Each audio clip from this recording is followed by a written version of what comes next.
Yay. Aloha. Welcome everybody to a masterclass series that we're doing this year, one distinction per month, as we explore the realms of resiliency, compassion, and service. And the quick review, I'm Amy Elizabeth Gordon. I'm pulling this material from my beloved transformational memoir called Moonshot, Aim High, Dive Deep, and Live an Extraordinary Life. We've covered the realm of resilience, of trusting ourselves to no longer abandon ourselves, really focusing on our own hula hoop, on our own business, because there's two types of business, my business and none of my business. So really staying here, repairing our part in those tough moments that happen during the day, having faith in a way of living that uplifts us, that gives us energy, that gives us juice. And when we feel that resiliency, then we can move more into compassion and that tenderizing. And I hear my voice change just as I talk about it, that settling in and clearing the mind, opening the heart, reactivating the spirit, and energizing our life in a way where then we are resilient, tender, responding to challenging moments in life, feeling compassion toward ourselves, and that skillful interaction with others. And then we move into the realm of service, which is where we are today. It is September, so we're at the 9th distinction, which is all about interdependence. So I just jumped right into it because it's juicy material, and I love sharing the recap because it helps remind me like, oh yeah, they kind of build on each other. And sure, we can recognize this one and see how we experience in our life. But when we can come back and really see how, if we're not feeling resilient, if we're not feeling responsive to the challenging moments in life, it's hard to have compassion. It's hard to feel loving and tender toward ourselves. It's hard to want to get up and make the bed and do the next right thing. And then without that juicy reservoir of self-care and love and compassion for self, it's really hard to want to go out and do the good work of serving the environment, uplifting people, helping relational health, serving others, our pets, our family members, our beloveds in any way that isn't completely depleting and draining.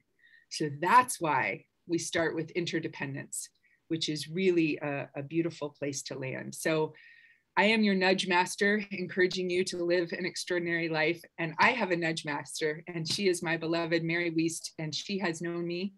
And maybe we'll dive more into that today. We're going on 27 years, my dear, of this extraordinary journey of living in close proximity, and then much of the time very far away. But our bond, in my opinion, just grows stronger. So Mary, if you would please read from the Moonshot, that would be wonderful. Thank you. Yes, I wanted to show you here's my little guy. Cooper. He wants his mama today. All right, let me get this back.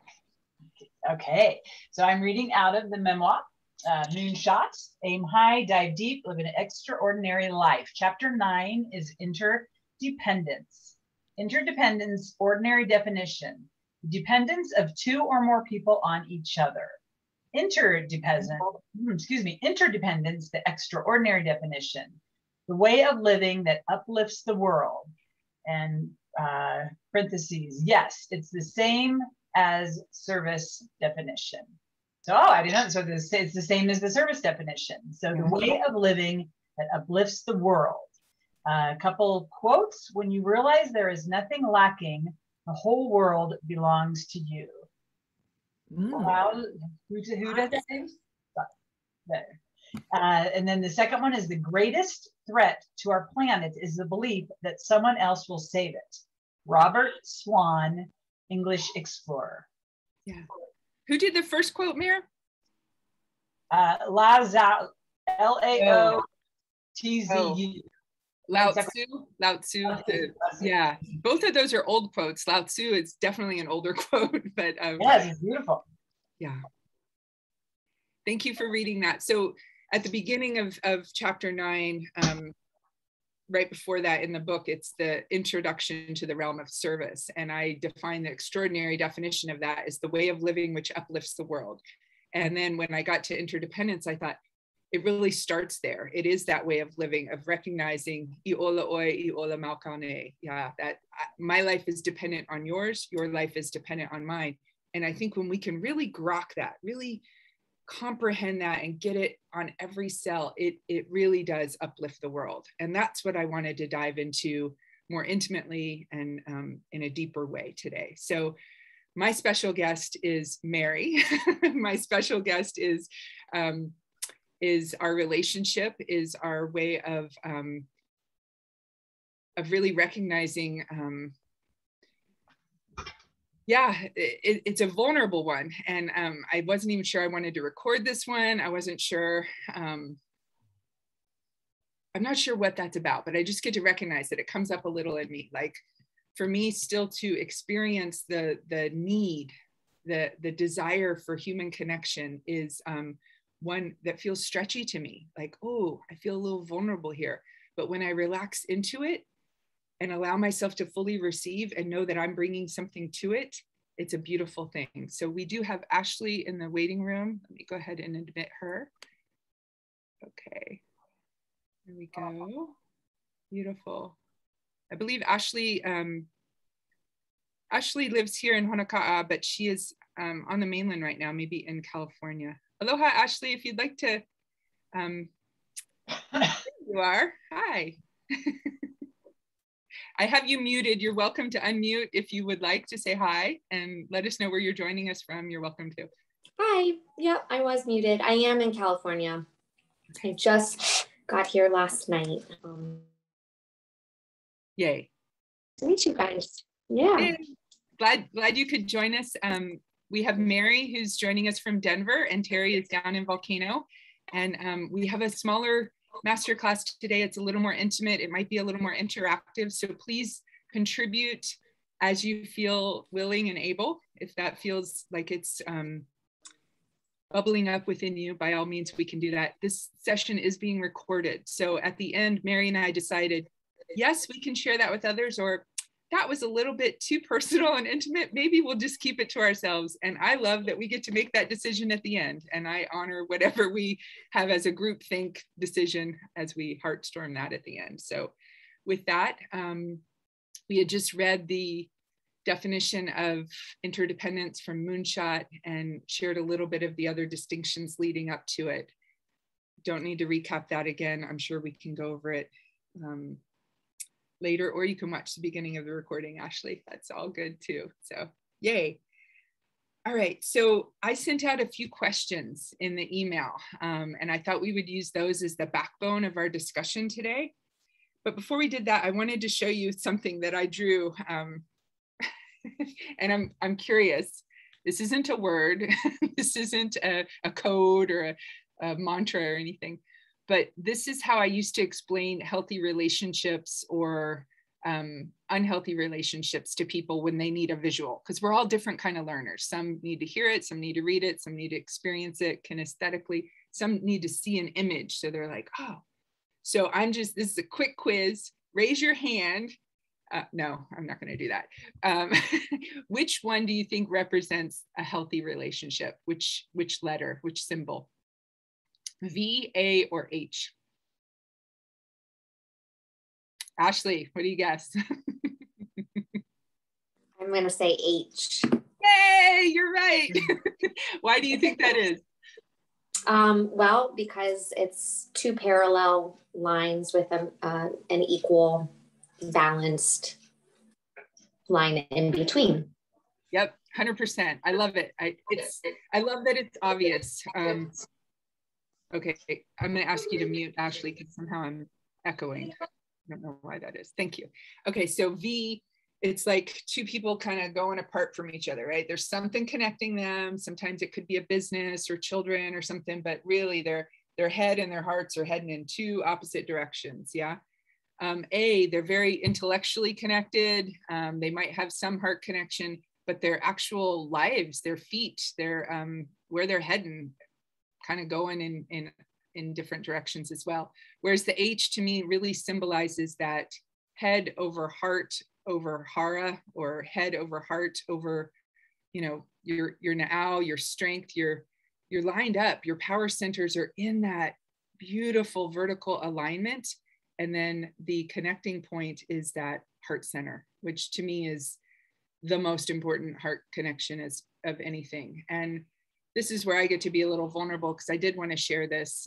Mary and I have been talking about, we get to express things in order to not feel depressed about it. I heard that in a breath practice last week, like expression is the opposite of depression.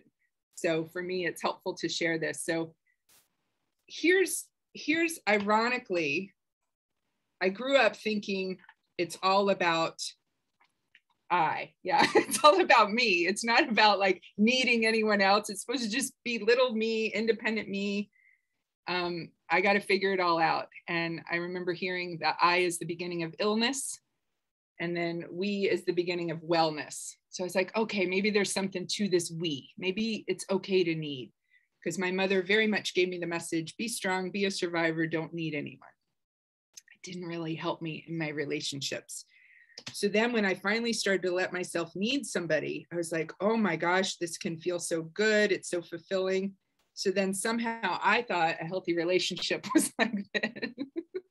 It's like a ladder, right? Like everything's connected. Our head's connected, our heart's connected. We're doing the same thing. We like the same things. And then as I started to study more about relationships, I learned a very important phrase from my Imago relationships mentor, Maya Coleman. She taught me, we are not me.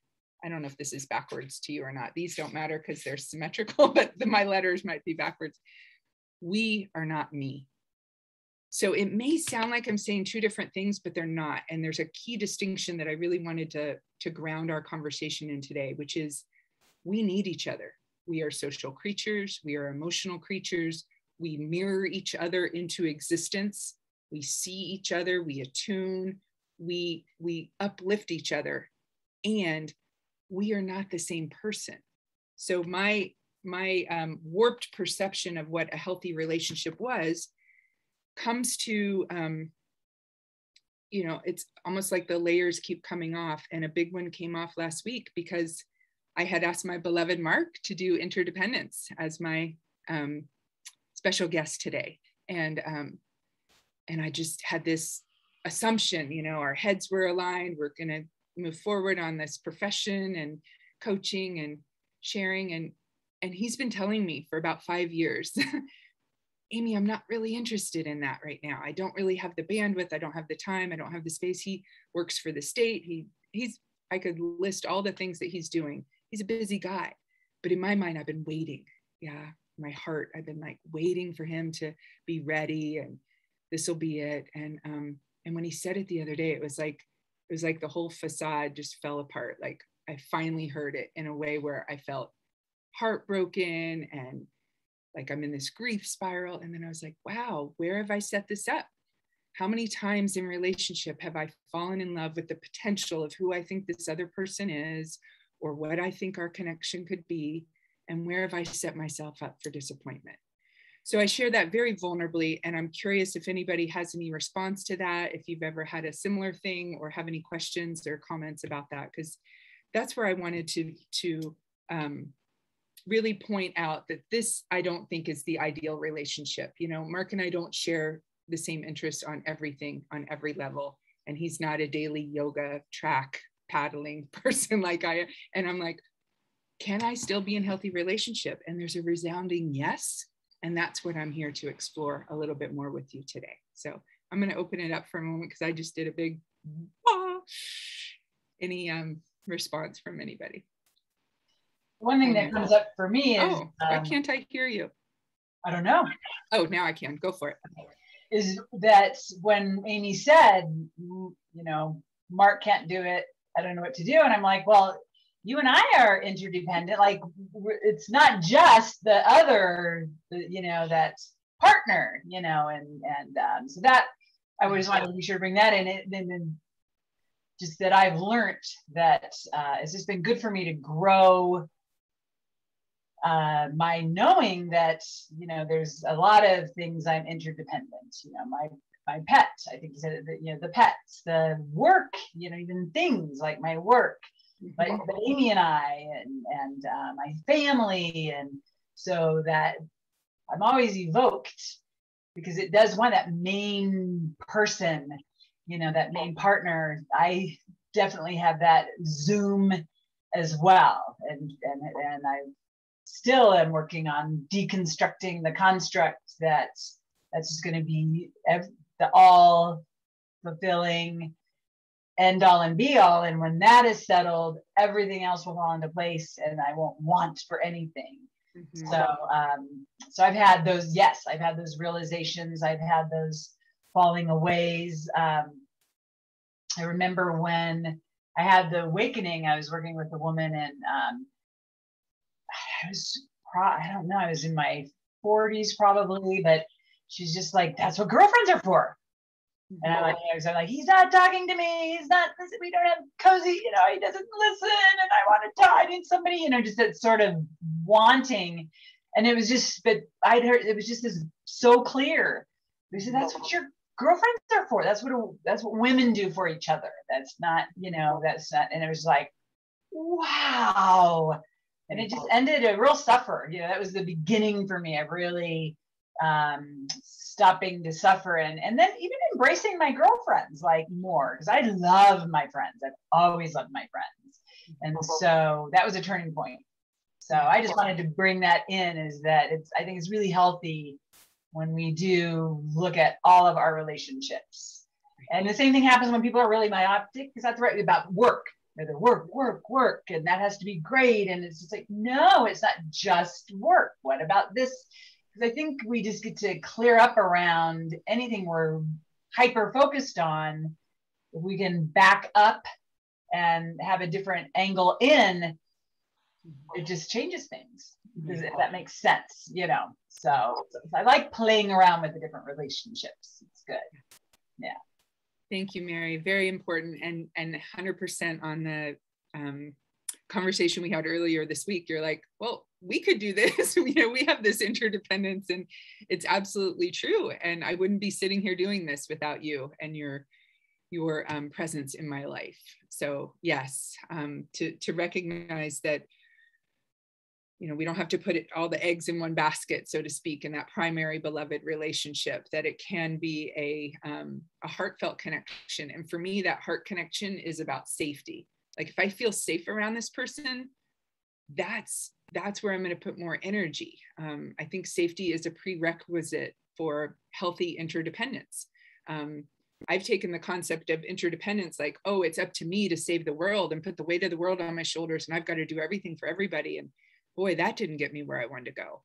But when I can come back and come back to my tender heart and really reside there, it feels open and expansive, and there's a safety that I have with my beloved Mark. You know, when I can drop the story and I can let go of he's the enemy and I want to vaporize him and he's not giving me what I want. It's like, no, actually, drop into my heart.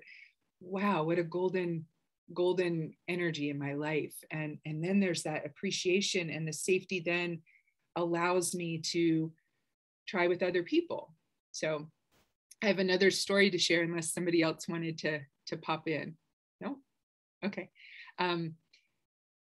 Last night at the dinner table, my son Everett asked me what happened to this girlfriend I had, and I don't even need to name names, from a long time ago when we lived up on the Olympic Peninsula in Washington. And it took me a moment, and it was kind of like crawling through my mind to that pile of discarded relationships. Yeah, we all have this pile of discarded relationships in our mind. And I was like, what did happen in there? And it was a bit painful. I tend to have this story that runs deep in me that I'm supposed to be friends with everybody and everyone's supposed to like me. And I don't know if you're anything like me, that story doesn't work either, because then I end up just trying to fit a certain idea of who I think I'm supposed to be in this situation. And it's downright exhausting and drains my energy. So I've pulled back from that over the years. Whew. But with this one, I just remembered that she and I got lost in the woods, and it was right before my 40th birthday. So it was 11 years ago. And she wasn't a fun person to get lost in the woods with. and I realized that's such a great sentence stem or writing prompt, if you will. And some of you know I'm a big fan of that. in that pile of discarded relationships, this is where I'm going to nudge you if you want to after our masterclass today. Sometimes go into that in your journal, in your diary, these relationships that are no longer active. There's no energetic exchange of excellence going on in your life presently. Discarded relationships. Would you have wanted to be lost in the woods with that person? Isn't that a great prompt? Mary's laughing with that one.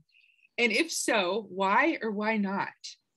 And I think that gives us valuable information. And to me, it just kind of confirmed that idea of I didn't feel safe around this person.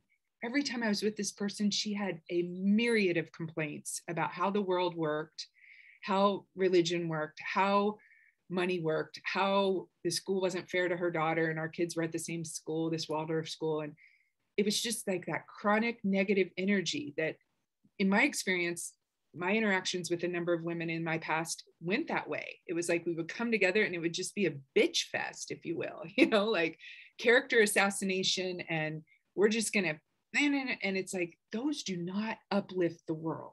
They don't serve me. They don't tenderize my heart. They contract me and I feel unsafe. Because then I think, what is this person saying about me when I'm not around? Or, whatever it might be. It's like, ouch, this is the actual toxin that I think is killing our planet.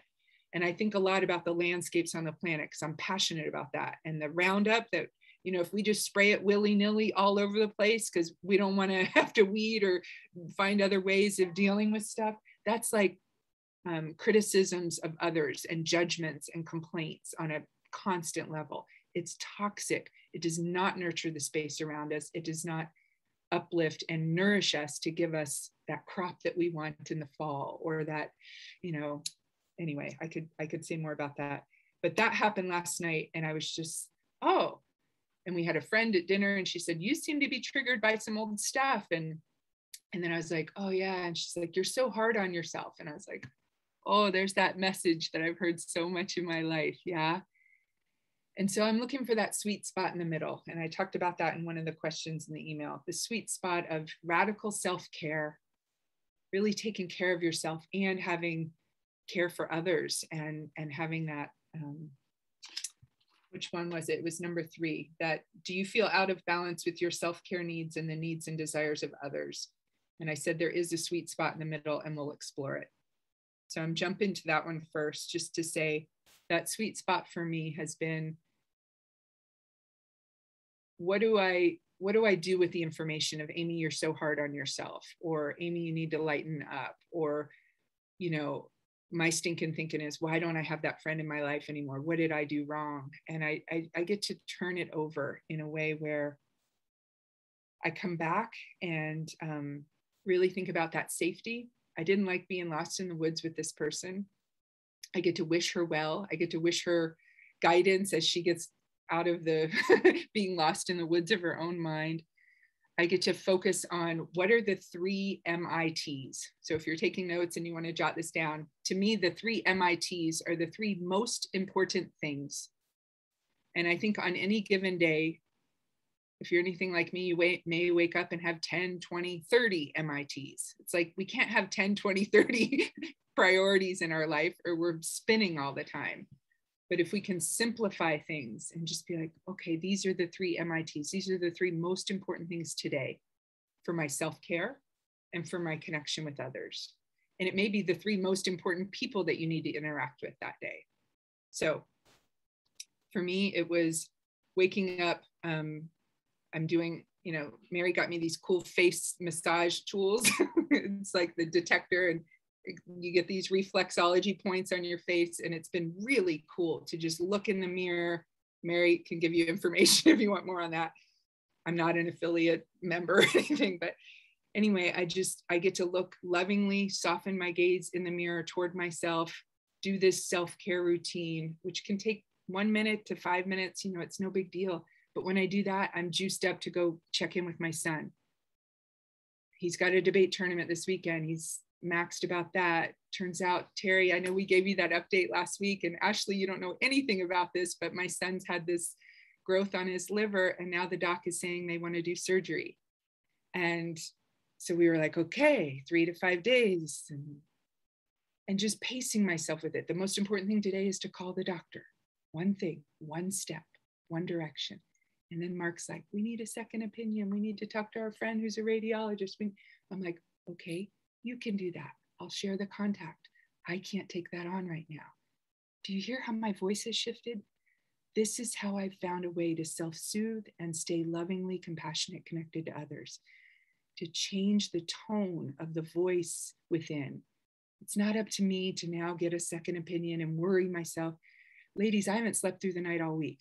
You can probably see it. Even the detector can't get rid of these bags under my eyes. It's like, but I'm still, doing the breath practice, believing, turning over, loving, tenderizing. And sometimes life gets lifey, as Mary says, and it gets hard. And it gets like, oh, here we go again. Can I do this masterclass? I can be vulnerable. I can share with you that I don't have all this stuff figured out. But one day at a time, one breath at a time. What are the most important things today? Connecting here. A little bit of self-care. Not forgetting my other son, Toby, who it would be so easy for him to just get lost in the midst because all this focus is going on Everett and scholarships and trip to the Northeast and looking at schools. And no, there's another person here.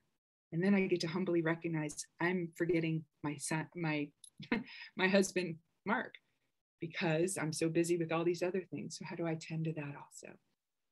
I get to be quiet for a moment. I'm going to actually mute myself and just have some water and see if anything came up for anyone. If you wanted to respond to that, how to have self-care and care for others.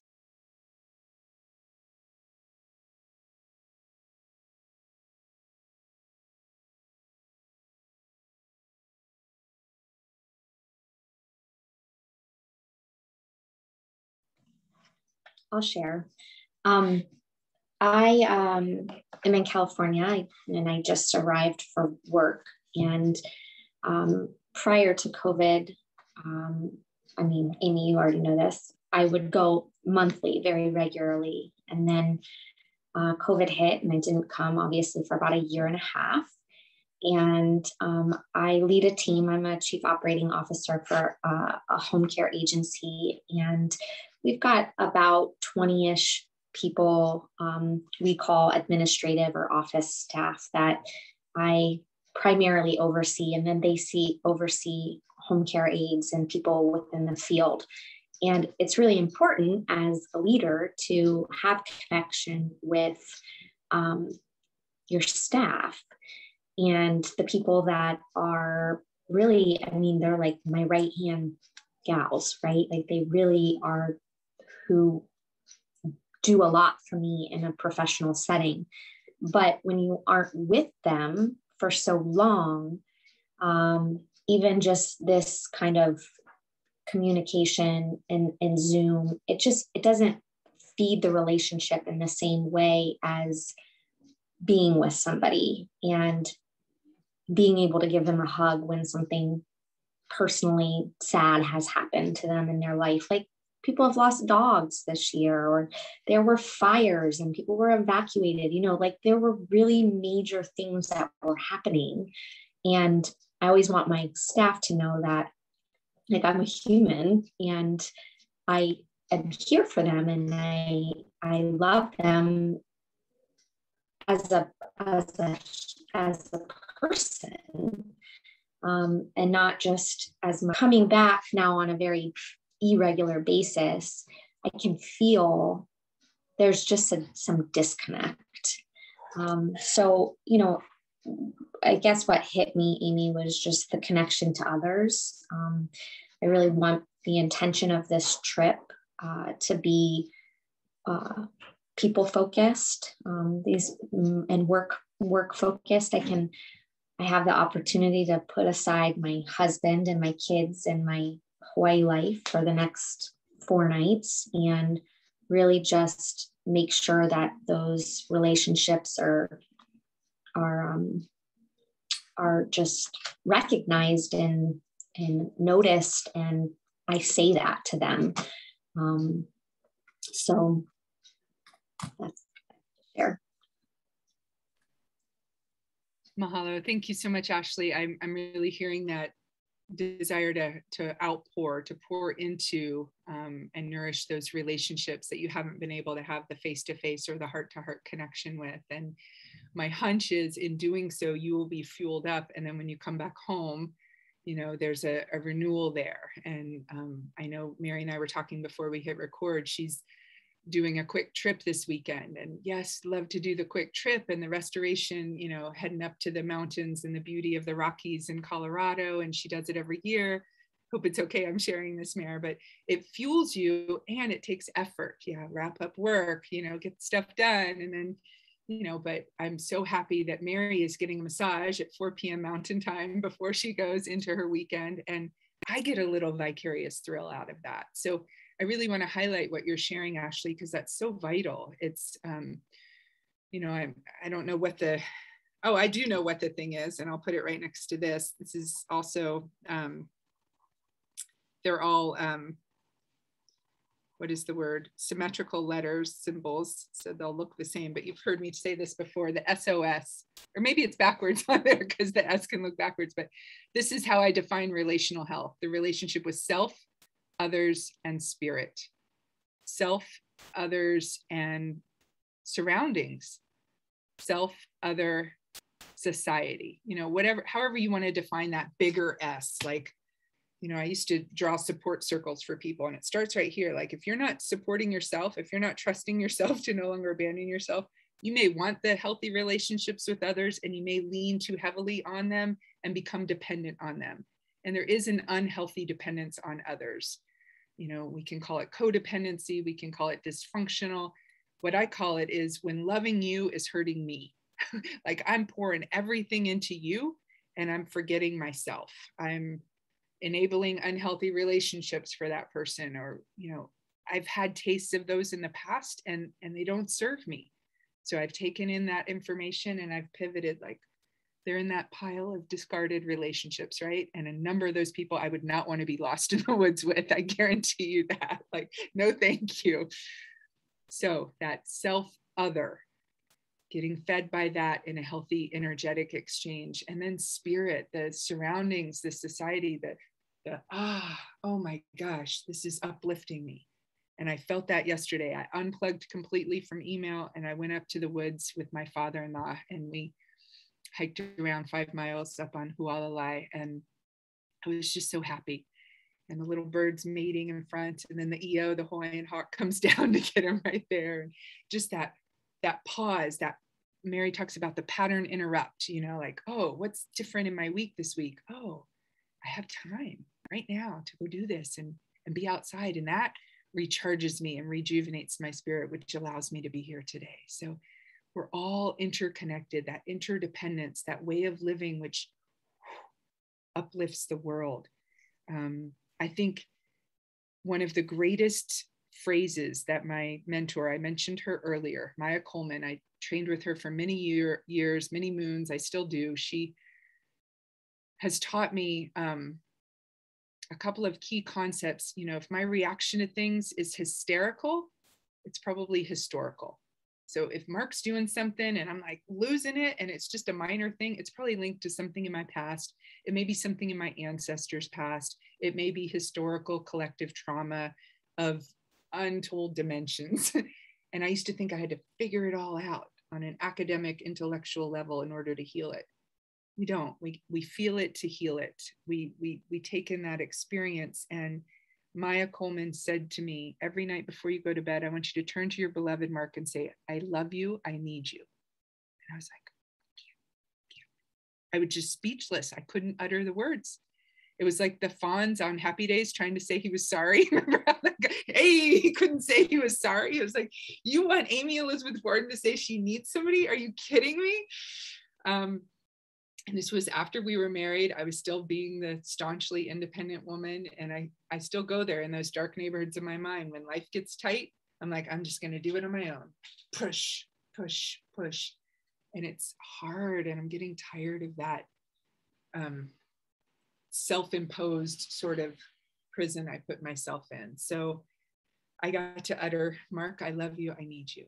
And it was miraculous. It was like Miracle Grow, but I don't use Miracle Grow because I think it's chemically. It was like good, healthy nurturance for the garden of my soul. Like, oh, it is okay to need people. I can't do this gig called life on my own. It is healthy to recognize where I need someone. It is even healthier to be able to ask for what I need and what I want. It's one of my favorite phrases to my boys or my husband when they ask for something. I'm like, thank you for asking for what you need. Thank you for asking for what you want. Doesn't always mean I can accommodate or comply, but at least they're learning that assertive languaging. How many times have you been in a relationship with somebody and they don't know what they want, or they don't know how to ask? Back in the days when we used to go out dancing or to a movie, like, where do you want to go? I don't know. Where do you want to go? It's like, those kind of relationships didn't juice me up. They were draining. I felt like I always had to make the decisions and call the shots and initiate. And I'm like, let's co-conspire here. Let's co-inspire. Let's lift each other up. So the first question I asked, have you ever felt dependent on someone else? Raise of hands. I've felt dependent on someone else. Have you felt? Yeah. Did you ever feel guilty about it? And I realized when I asked this question, like I was feeling that, oh, this doesn't feel good to feel dependent, sort of guilt. And then I said, what is it like to truly live without guilt? And as soon as I wrote that, I realized it's impossible to truly live without guilt. Sorry, guys, I misled you in that question. Guilt is an indicator. Whoops, something not quite right here. Let's shift. Let's do something different. I may have made a mistake. What is avoidable is the shame. It's the toxic sort of festering of guilt where it just spins around and around. And instead of I made a mistake, it becomes I am a mistake. And that I think we can live without. We can unhook from that and really reclaim our energy and our sovereignty and our power and say, yes, I need you. And I'll use that most recent example that was so poignant for me. I feel a little guilty that I still thought Mark would do this gig called life coaching business with me and offer retreats and do all that. And I don't have to go into self-beat up on a continual soupy, messy quagmire kind of basis. And I don't have to continue that story. I've felt rejuvenated since then of like, oh, I've started, looking at other ways to teach and to explore and to offer things. And I don't need to say much more about that, but I think we can truly live without shame. I don't think we can live without guilt. And I think we can experience what I would call a healthy dependence, which is a new sort of mature adulting reality for me. We have Annie joining us in the waiting room. She often comes late from Canada, but is it okay if I let someone else in? Are you guys okay with that? Yeah. I'm the only one that seems to be like fully like splaying it out there. So. I want to say to Ashley, I love your self-care. I am super impressed that you flew into California and you have these 4 days ahead of you that you described. And it rocks my world, that you're here today, because it just shows me, that you took this time. So I really wanted to say that. Yes. Thank you. Yes. It's cool. It's good. It's definitely good. Because I know it wasn't easy. My guess is it was, I'm just projecting maybe, but my guess is it wasn't just this, you really had to make an effort to be here. Mm-hmm. Mm-hmm. Yeah. Yeah. I mean, Amy would know this. I like things in my life to be neat, especially if I'm leaving. And it looked like a bomb went off, like physically and emotionally in my house before I left. And I just said, we will deal with it next week. And I've hired, our house cleaner to come on Tuesday before I arrive home, and told Daniel, just don't worry about it. Just make a mess. We live in it. It doesn't matter. So that was big for me. Yeah. It must have given you the room to do this today. I don't think there's any mistake that you showed up here right into the mess. So they're somehow connected in my mind. Mm-hmm. Mm-hmm. You create something up for yourself. And one thing I did want to say, something that Amy said, so it's like, I don't remember exactly what you said, but I know that one of my codependent responses is, if you're not okay, I'm not okay. Mm-hmm. So I get a little less distant. I can be more depending on the circumstance, but just maybe more attached.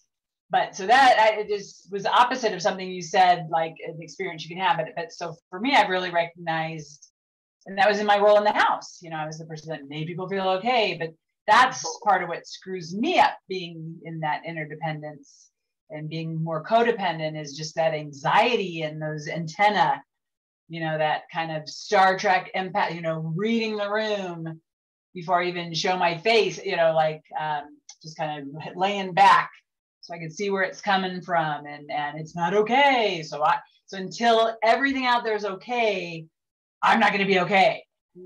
That's what I've had to work on, is just being okay anyway. And what does okay really mean? And these people that are kind of inconsolable in nature, you know, like, and it's family for me, just these angles. I take a different angle with my sister, and then another angle, and then a different angle. And finally it's like, oh my gosh, there's no angle. It's not about me. So, so that came up when you talked. I was just thinking about those. I wanted to get that out there because I think it's important. It's just another angle, it's another aspect of all of what we're talking about. Being overly attached to what people are up to and how they're feeling, and just feeling responsible for people. That was my thing, you know, is responsible. My mom used to tell me, yeah, it's going. It's good. I'm done. No. What did your mom used to tell you? Tell me. Well, I just had my mom in one ear saying, without you, my life is not. I mean, I was like 5 years old getting the message that you make me feel complete. You make me feel okay. You lift me. You know, like I was so important to her in this very skewed way for her mental illness. And I had my dad that would say you, and he'd pick me up and just throw me across the room. You know, that's how much I affected him in this opposite way. So we do have to do that work, right? But so that kind of, I really just, it's just worth it, I guess, to work it, because really recognize, no wonder I'm goofy, you know, like it's okay, good golly, you know, and use some of those skill sets that I did. So remember that, you know, they talk about Amy, but just how we really overdevelop something in our childhood because we survive, and then it's like, okay, I don't have to survive anymore. But so it's just a whole lot of stuff, but it all feels appropriate to the space. Yes. Thank you so much, Mary, for sharing that. And that yes, we don't have to just survive anymore. We can actually thrive. And that's what I feel this relational health coaching is all about, because there's so much of the trauma and the life that we go through, and those two different voices. You know, to me, as you were saying that, it was like the sweet spot in the middle is Mary's voice. What is Mary saying? You know, there's mom, there's dad, and then there's like the sweet spot in the middle of a new way of being. You know, my father had that book on the bookshelf. Was it Dale Carnegie? I'm okay, you're okay. Yeah, that old one of like, and so I had that same thing of like, how do I make everybody okay in order for me to be okay? And it was living outside of my own skin. And it was a perpetual discontent, dissipating of my own life force, of my own energy. And it was like, oh, I can't do this anymore. So in studying imago relationship theory of what is true relational health, how do we get to that place of balanced pulsation where I feel safe, loving, engaged, connected, and I can self-soothe. I can take care of myself. It's not up to my beloved to take care of me. It's not up to me to take care of him. And I've got my in-laws here and my kids, and it's like, oh, this is a balancing act. And sometimes it can feel like a tight rope wire or whatever that thing is, like I'm going to fall off any moment. I'm living on the razor's edge. But then I realize when I fall, it's just this sweet surrender of spirit. Like I'm being held. I think the universe is conspiring tirelessly in all of our favors of like, be tender. No need to armor up anymore. The real danger is not in opening your heart. It's in closing off and constricting. And when I open up, then I can set the healthy boundaries of, wow, you got that going on. I can't do it, you know, with my brothers and their alcoholism or whatever that might be. And I think with that, it's helped me remember, like, what are the healthy needs that we all have? And I'm going to do a quick little Ta-da, pretend we're in the room together, ladies. Welcome Annie from Canada. If only we were all together, how wonderful that would be. So if we were here, you could be in my office. I got a nice little couch in the little lanai. And I have this wonderful, this is an oldie and a goodie. Normal human needs: availability, warmth, affection and touch, consistency, mirroring. You know, somebody mirrors back, they reflect back, actively listen to what you're saying. Okay, quick, let me just read this. Ashley has to go for a meeting. Bye, dear. Oops, she had a meeting starting. The attunement, that's when you feel your heart is really resonating with someone else's. You have that attunement. It's like the instruments in the room, the strings all start to vibrate together. Our cells do that with each other. I want to enter the room and I want people to feel my upliftedness, and I want to be uplifted by them as well. Yeah. A sense of protection is a normal human need. Boundaries, consistent and reliable affirmations. You're a good person. I appreciate you. I need you. This is a big one for children, especially freedom to explore. It's a big one for dogs on a leash, right? You got to give them a little bit of extra room to go. That's an interesting one. If Ashley were still here, we'd talk about that a little more. But with our beloveds, how do we give our beloveds freedom to explore? You know, I think so much of the time there's kind of that thwack and that pullback of, whoa, stay close, stay close. But to give a little freedom to explore, acceptance, understanding, visibility, praise, acknowledgement, and values.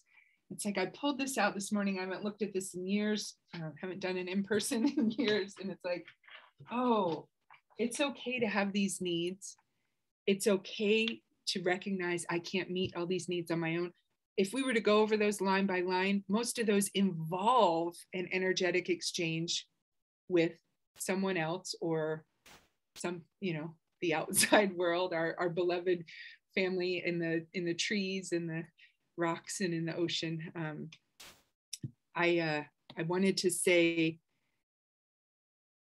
in wrapping up, I think we've covered most of the questions that I put out in the email, but I wanted to say that who we are and how we show up in our relationships is almost a contagious experience in a way where if we can look at interdependence, a way of living which uplifts the world, if there's a contagious element to how our heart is feeling, what's swirling around in our minds, what are we digesting and processing and assimilating and eliminating in our guts, I think that's where we get to put some of our attention. There's so much talk of viruses and what we need to stay away from and how do we protect ourselves. And for me, listening to too much of that, my personal response is fear. You know, it doesn't create a sense of safety in the world. I'm concerned that I'm becoming a hermit. I'm just like, whoop. And Terry, I want to share this with you in a stretchy and vulnerable way. I just let Keikui know, and Kainana and Amy, I'm not going to be continuing with Halau Ohia right now. I'm just zoomed out. I'm kind of like Ashley was saying earlier, I need to be next to you weaving Lahala. And like, I look forward to that. And I feel a deep sadness, but I'm also like really recognizing like, where's my bandwidth of energy right now and what's feeding me? So Terry and I share that study of the Hawaii Lifeways together. And right now it's all virtual for the most part. And that's just what it is. And yet I want to continue to expand and stretch and connect, but I'm looking at what are the ways to do that to not have everything be on Zoom. But more on that later. More will be revealed. I trust this too shall pass. But what I'm saying around the contagion of how we show up with each other, it's given me the opportunity to pause. And when I do see someone, to really bring my best self forth, my vulnerabilities, my needs, my wants, my desires, and recognize this collective trauma, this old stuff that we're all healing from, it can build compassion. It can just be like, when I have a remembrance of something, it's like, oh, who else is feeling this way on the planet right now? Come back to my heart and send that person love. In doing so, it's sending love to myself, because we are all needing each other. So Annie, we've covered a lot of ground today. I'm curious if you have any questions or comments for joining us around interdependence. No, just being here. Oh, you're muted, dear. Can you unmute? I just love hearing your accent in your heart. Just for a moment, please. No, I just come back from my third vaccine. Oh, you got the third one. Okay. Yes. Yeah. And so I saw your thing and I wanted just to appear and see you. And it always gives me a nice boost. Yes. So thank you. Yes.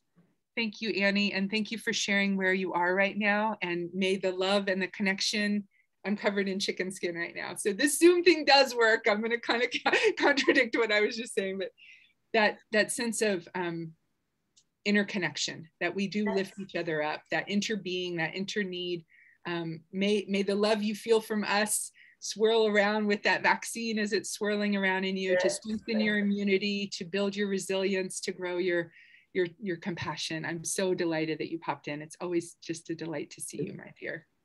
I have a quick share.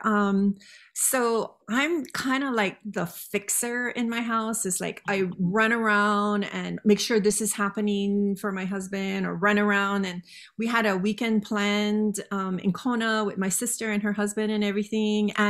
But I had a hula class with Kekuhi online. And, I was like, I know that if I went there, I could go in the bedroom and do this class, but then I wouldn't be in the class. I'd be worrying about cooking, or is everything okay? How's the dogs? Where's the animals? Are the kids in the ocean? You know what I mean?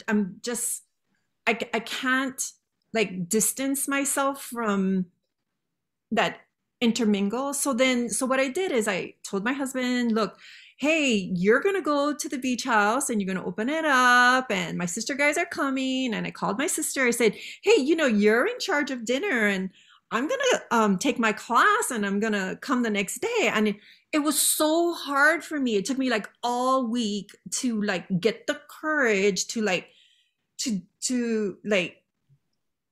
let it all go and, let them do their thing, and then, show up later and do something that I'm really passionate about right now and is inspiring me, is this hula class and everything. And I did it. It worked out, and, they did dinner, everything went smoothly. I showed up the next day. The weekend was fabulous. My sister stepped up into this different role, and my husband did also, and it all worked out. And I'm like, I really enjoyed that hula class. And it was so inspiring to me to like not be there and worrying about this and worrying about that. And then, taking it like, oh, this didn't work out. Like, dinner got burnt or something. Do you know what I mean? And taking it in and like, beating myself up that I could have did better. It was just like this release. Yes. And I feel so inspired now to like let people be themselves and step up, because the interaction was so different. Do you know what I mean? Like I wasn't just running around and exhausted. I was inspired after the weekend, because usually I'm like trying to do this and fix that, and then I'm like lying, exhausted. But so you are right with that independence. We have to give them their dependence also, so that we can have, our dependence. So it's a give and take situation. So thank you for opening up my eyes and for thinking about that. Like, because I just, it happened, but it didn't really process until I heard your words. And then I'm like, yeah, it actually works, that you're really that age, like you're connected this way. You don't have to be you don't have to be in charge of everything. Like right. people step up if you let them. Like I wasn't letting that, yes. So thank you for sharing that. And then I have this one thing that I went to the seminar. I was working at Keck Observatory in Waimea, and I was a single mom at the time, and I think I was like 23. And Keck Observatory was really, really good to me. You know, they sent me to classes, and they inspired me to learn different things that I didn't learn in Hawaii because it, you know, it was a California group, blah, blah, blah. So anyway, so they sent me to the seminar, and one of the things they had me do, and if you have a paper and pen, I think you should try this. So they said, write it. I'm alert. I'm alive. I feel excellent. Ooh.